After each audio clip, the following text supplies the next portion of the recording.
Hello and welcome to PFF Fantasy Football Podcast. I'm your host, Ian Hartitz, and today we're going to continue our 32 for 32 series with a look at the Seattle Seahawks. Quite the season. Started off, Russ was cooking. Everything was great. Explosive passing game. It seemed like they were finally getting it. They were no longer establishing the run.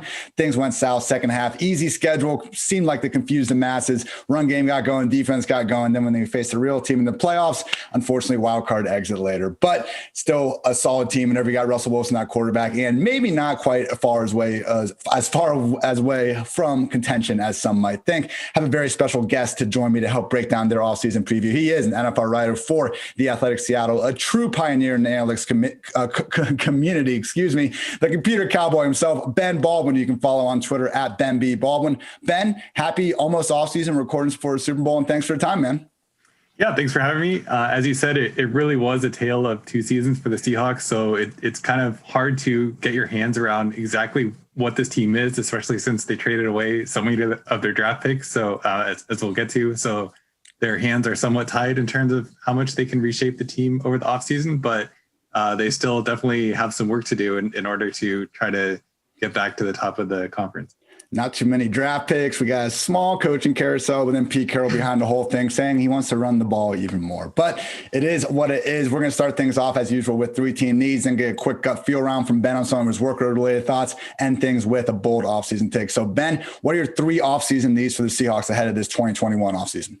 Yeah, so I think the first one is, like, when you think about the Seahawks season and how it ended, like the real story of that game against the Rams, and basically every time they play the Rams, is that they just cannot pass protect against the Rams. And yeah, it's hard because they have Aaron Donald and they have Leonard Floyd and they have all these really good players. But I think it was something like 50% of Russell Wilson's dropbacks, he faced pressure within 2.5 seconds, according to the ESPN tracking data in that playoff game against the Rams. And as good as Russell Wilson is, and as good as Tyler Lockett and DK Metcalf are, you just can't win games being pressured half the time unless you have a team that's much better than the other team, or maybe unless you have Patrick Mahomes or something. So I think priority number one is shoring up the offensive line. Their center, Ethan Posick, is going to be a free agent. And then Mike Iupati really struggled in that playoff game. And again, it's Aaron Donald, but they play in the same division as Aaron Donald. They play in the same division as Nick Bosa, Chandler Jones when he comes back, all these guys. So I think that priority number one is fixing pass protection, which we've said the last 5 seasons. So maybe it'll finally take this time. My second thing is maybe going to sound silly because of the players they have, but I really think they need to add a third receiving option in addition to DK Metcalf and Tyler Lockett. And yeah, those are two amazing receivers, but we've seen the last 2 seasons, the second that Tyler Lockett is slowed down a little bit, he's kind of tweaked his knee in the middle of the season, both in 2019 and in 2020. And then afterwards, if he's not at full speed and DK Metcalf is the only real receiving threat, there's just no other outlet for Russell Wilson to look to. So they thought that might have been Greg Olsen in 2020. They signed him to a pretty expensive 1-year deal before the season, and it never really worked out. He was hurt some of the time, but even when he was healthy, Russell Wilson just never really seemed to look his way. So I think that was the real big disappointment from last year's draft, which was a really heavy receiving draft, as everybody knows now. And there are all these great wide receivers, and they took a linebacker in the first round and then an injured pass rusher who never saw the field last year in the second round. So that has not worked out well. And then this year they don't have a first round pick because of Jamal Adams. So fingers crossed on Josh. Yeah. That was one of the hopes, was that he would be that contributor. And we saw flashes of that in 2019 when he was allowed to play. But I would assume by now that the team has realized that he cannot be relied upon to be on the field. Whatever one thinks about the NFL's disciplinary policy and all that, that's a whole separate conversation. But in terms of if you're the team, if you can expect him to reliably be on the field, then I think that ship has probably sailed. The third one is their pass rush, and that really struggled over the first half of the season. It was better after trading for Carlos Dunlap, but they have a bunch of free agents, Ruservin, Benson Mayoa. I mentioned before that their draft pick, Darrell Taylor, didn't give him anything. So I'm assuming that with their limited resources, that's probably something that they'll be active in over the offseason in the free agent market. But depending on how they feel about Taylor, but I would put that as the third need and probably a decent bit below the other two. Yeah, it's been interesting with their pass rush. I mean, they traded Frank Clark to the Chiefs and they bring in Clowney, and then they just didn't do anything else. They just kind of expected these other guys to get going. And you brought up the missed draft pick, from last year, and really just over the years trying to find an edge rusher. I mean, we can debate what really matters more between coverage and pass rush, in a vacuum. But, it's pretty clear they got to add some sort of resources to his defensive line because, just by ignoring the problems, again, need better. And it seems like just based on, not paying, Sherman, that extra contract and just some of their cornerback decisions, they want to prioritize pass rush over coverage, but they're just not really doing either right now. Yeah, that the first half of the season was like people were debating pass rush or coverage, and the Seahawks were like, what if we just didn't do either one of these? And then it kind of culminated in the Bills game where they just got absolutely torched by Josh Allen. And the Bills had a good offense this year, but the Seahawks defense just did not look like they belonged on the same field as the Bills offense. So true. Pass rush coverage. How about we actually go with neither and try to outscore them? And then they decide, we're not going to try to outscore people either. So unfortunate. Yeah. So with that third receiving option, you said it with Josh Gordon. We can talk about, whether or not he should be suspended, but clearly they need to look elsewhere. And then with David Moore and Philip Dorsett also being unrestricted free agents, it's a fair question to wonder there. I just wish, man, yes, it'd be great to have a number 3 receiver, but can we just get DK Metcalf 10 plus targets no matter what? I keep hearing, Jalen Ramsey, Patrick Peterson, they shut him down. I don't know, man, when you catch 2 of 4 targets, I don't know if that's the same thing as shutting someone down as when they get, 8 or 10 and they catch 2 of them. I want to be proven wrong that someone can guard DK Metcalf because, if Stephon Gilmore couldn't, I'm not sure if anyone can.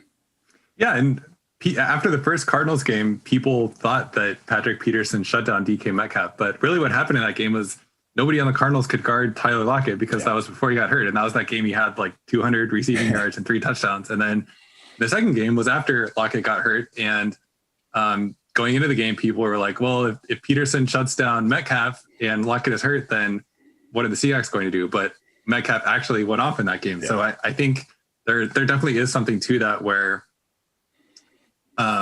it's unclear whether it's Pete Carroll's conservatism or Russell Wilson's conservatism, but there seem like certain matchups where they really don't want to test the cornerback, and Jalen Ramsey is exhibit A of that. But they have to be more creative in getting Metcalf away from those corners if they're going to be scared to throw at those guys. Yeah, and look, Jalen Ramsey, best cornerback alive. I'm not debating that, but I just think, when you have a true talent like Metcalf, even just throwing him a couple of deep balls, I think could change the way defenses are trying to guard them, just letting one guy lock them up. Last thing before we move on to the gut feel round, you mentioned the offensive line. And I love that you included in the pressure stat that it was under 2.5 seconds because, as we've, seen over the years, pressure tends to be more of a QB stat than an offensive line stat. But man, this is not a new problem. You look back at their just spending on the offensive line from 2015 and 2019, they ranked 26th, 31st, 16th, 21st, 22nd. And now I'm looking at the 2021 dollars devoted to the offensive line, and they ranked 30th going into this year. I understand Russell Wilson holds the ball a long time. Same thing with Deshaun Watson. They do take unnecessary sacks at times.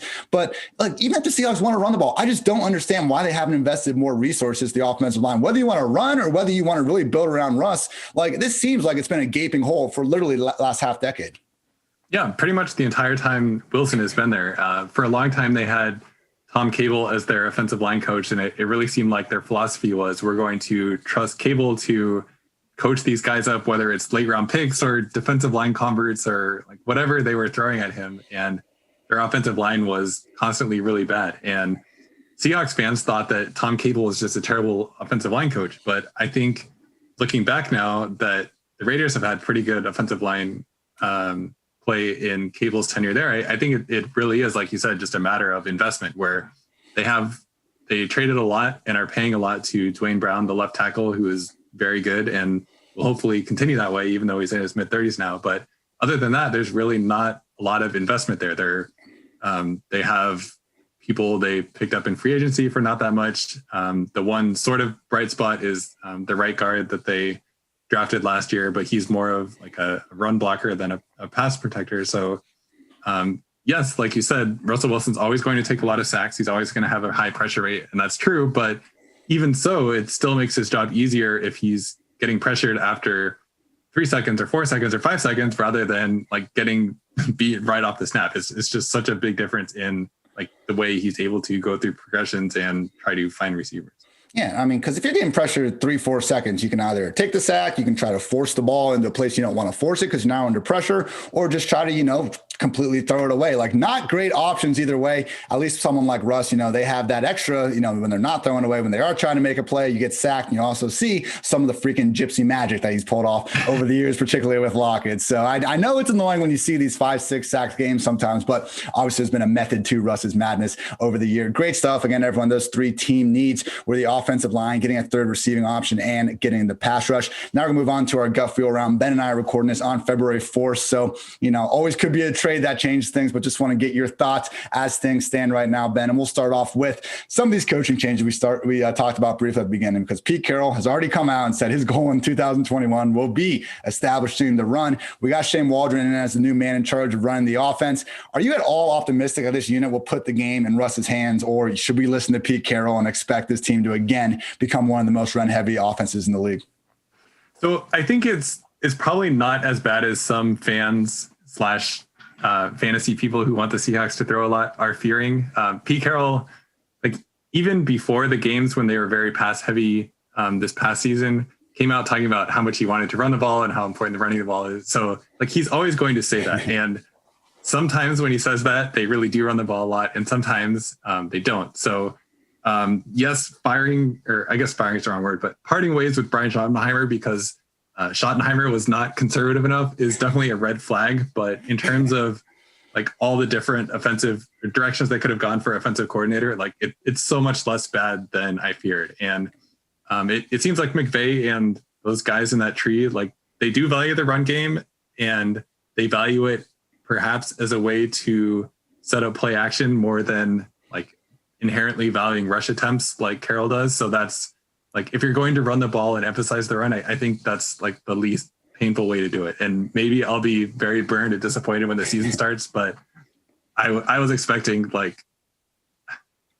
some very old, very conservative coach to basically just come in and run whatever offense Pete Carroll wanted him to run. And having someone younger who presumably has fresh ideas and was under McVay, that's as good as it could have turned out, given that Brian Schottenheimer was let go because he wasn't conservative enough. It's a very good point. And Pete Carroll, I mean, as we know in his in-season press conferences in particular, like you can't really trust anything the guy says. Yep. So, we probably should be paying more attention to the actions than the words. Now, DK Metcalf had this quote that's been kind of making its way around over the past few weeks, where this is directly from DK. We've been running deep pass ever since Pete got there. Play action, run the ball, go deep. Team just said, we're not going to let you all go deep. Is that something that you've, not to put you too much on the spot, that's something you found like in kind of your analysis on the Seahawks, and maybe what went wrong was their inability to work those underneath intermediate areas of the field? And if so, is that something that you think having a disciple from the Sean McVay coaching tree could fix in a hurry? So I think this isn't really a numbers-based impression, but I think there definitely is truth to that. And there's actually a very, very similar quote by Tyler Lockett after 2019. So it's not like this is even a new thing, but like teams know that Seattle wants to run the ball and throw the ball deep. And when defenses take that away, they have to have some other option. And their only response cannot be, we're going to try to run the ball to take you out of these two deep looks, because if teams don't take the bait, then you haven't really accomplished anything. So you need answers that don't only involve running the ball. And if you can run the ball well against those looks, then great, that's fine, go crazy doing it. But if you can't, then you need some other answer, because the Seahawks in the last couple of years just haven't had answers to those types of looks. Yeah. Okay, so that's I remember Tyler Lockett, even Russell Wilson was campaigning at the end of last season. Let's put the ball more, let's hurry up, let's pace this. It does make sense though what Metcalf is saying. I mean, because as much as everyone wants to still talk about his 3-cone and his lack of route running ability, when you're as fast as that dude and cornerbacks have to bail as quickly, we saw in that second Patrick Peterson matchup him running comebacks and other routes that you would think they could maybe get more on his route tree. So hopefully we do see an adjustment there. Sticking on this I guess a wide receiver train. Again, Moore and Dorsett are unrestricted free agents. We're expecting Josh Gordon to probably never play another snap. We really had to put our money down. They drafted Freddie Swain last year. He, flashed a little bit. And you mentioned before the need for number 3 receiver. Is there anyone, in this free agency class or the draft in particular that catches your eye? And if it's not even a specific player, just like a type of wide receiver you're looking for in particular? So I actually haven't dug into the free agency class. Last year, I really wanted Robbie Anderson, and I think that would have been amazing for them. And I haven't taken a close look, and I haven't let myself think about the draft because their draft situation is just too depressing. And I would be pretty surprised given their draft capital if they invested any sort of draft capital, at least in wide receivers. So sorry to not have a great answer to this one. Oh, fair enough. You're good. I was thinking more like, do you think it'd be having a field stretcher like Robbie Anderson, or maybe more of an underneath slot guy, or, just anything like that? Because, hey, Metcalf and Lockett, we see the Chiefs right now with their 2 guys. I mean, you can run your whole pass offense through only these 2 guys if they are that good. Or, you mentioned Lockett being hurt before, maybe just working on getting insurance there. Just want to show if there's more of an archetype you're looking at.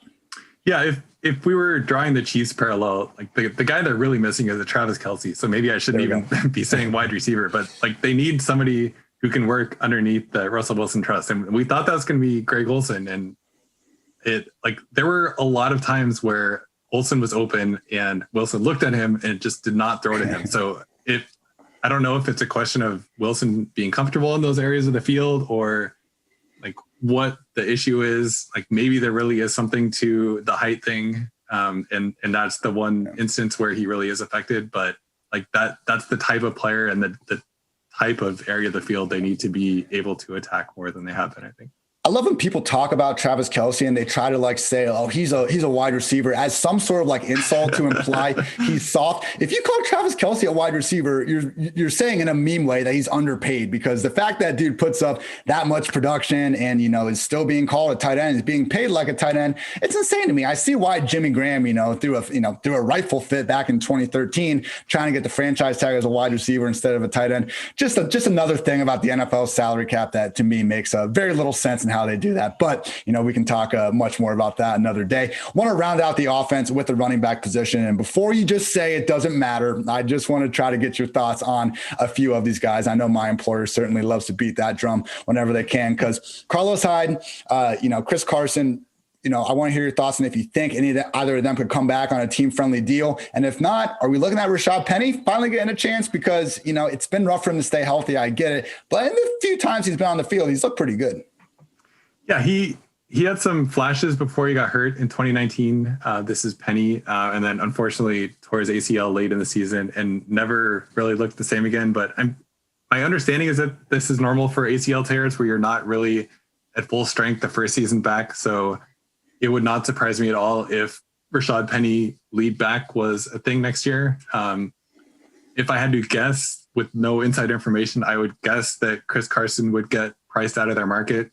They love him and he runs exactly the way they want to, but he has the kind of volume yardage stats in his belt that will probably get him a contract that's bigger somewhere else. I hope that they can retain Hyde on a team-friendly deal, because I actually was pretty impressed by him this year. And if he's not expensive again, then might as well bring him back. And they can't just rely on Penny just because the position, people get hurt so often, including Penny. So that would be nice, but it's hard to know exactly where the markets are going to be on a lot of these players. Fair enough. Yeah, Carlos Hyde's going to be on freaking 9 or 10 NFL teams by the time his career's over, and he's going to be above average on all of them. So credit to him. Yeah, he's pretty good. Yeah, man. He's one of those guys where he gets hate because he just takes production away from the fantasy players that everyone else is starting. There's nothing wrong with Carlos Hyde. There's nothing wrong with Gus Edwards and these backs, but we just want the other guy to be succeeding, and everyone's assholes on Twitter because of it. But last question before we get your bold offseason takes. So Seahawks, they paid the King's ransom for Jamal Adams' services. We saw that, hey, he could provide a bunch of pass rush, but obviously was a liability in coverage for bunches of the season, and then trying to play through the pain towards the end, had some pretty bad plays on film, to put it lightly, in that Rams game. Do you think there's, and I know you probably don't have, insider information. If you do, that's great. But if not, I just want your opinion. Do you think there's any chance the Seahawks, view the deal as a sunk cost and part ways with Adams? Or is this a situation where they're going to be like, we already invested so much in this guy, we have to give him a long-term deal? I would guess the latter. Just like it would look so bad if they traded this much for him and let him walk, which like is one of the reasons that the trade was a bad deal if they couldn't get a deal done while doing the trade, because like, he basically has them over a barrel now where if they don't retain him, it's going to look really bad. So he can ask for a lot and they won't have much of a choice. He probably didn't help his market a lot this year, mostly because he got injured a couple of times and that really didn't help him. But like there were times where he was healthy and on the field and very impactful. So I'm guessing they will be forced to pay him a lot of money. And I still do not think the trade was a great idea, obviously. Yeah, no, he's great at what he does. The question is what he does worth all that money? So, I mean, it's, I remember that Falcons game to start the season, man, he looked like an MVP candidate just flying all over the field. And then the next week we see Julian Edelman, taking him to school. So I feel like they figured out his role more as the year went on, but it is disappointing. If they can get him on just, one of the highest paid safety deals, like, okay, great. Just, please don't break the bank necessarily, but we'll see how that one plays out. Ben, thank you so much for all this information. Do you have a bold offseason prediction you can leave us with? Yeah, so I was trying to think of one, and like the Seahawks offseason is just so boring compared to like the Rams trading for a quarterback and maybe the 49ers trading for a quarterback. So like as bold as I can get about the Seahawks, we sort of touched on already, but I think I don't know, maybe this isn't even bold, but I think there's a decent chance that Rashad Penny will be RB1 for the Seahawks next year. I like that, man. Yeah, I feel like he's going under the radar. And when you look at some of these depth charts right now, it's a good chance to, and that's why, I want to do this whole offseason series so we can look at these depth charts, realize who's leaving. And hey, Rashad Penny, he's going to be somewhere in the back, 5 rounds of some of these best ball drafts that, hey, take a chance on him now. We'll see how it pans out. And if he doesn't, it didn't cost you much anyway in the first place. So fantastic stuff, Ben. Thank you for the time, man. Everyone make sure you follow Ben on Twitter at Ben B. Baldwin. Got any articles or anything you want to pitch before you head out? I wrote something on the Stafford trade a couple of days ago. Even after writing about it, I still don't know how I feel about the trade, but I'm very interested to watch Sean McVay with a different quarterback. So I think that'll be fun in 7 months when we get football again. Absolutely. Yeah, make sure you check out that Stafford article. I believe you said maybe the closest scenario we were looking at historically was Carson Palmer. Yeah, the closest optimistic scenario. Yes. If you want to go the other way, then there's Jay Cutler, who was traded for almost exactly the same thing. So I like it. We got to be optimistic and also look at the bad side of things. So great job by you, everyone. Make sure you check that out again on Twitter at Ben B. Baldwin. That's going to do it, everybody. He's Ben, I'm Ian. This has been the PFF Fantasy Football Podcast. And until next time, take care, everybody.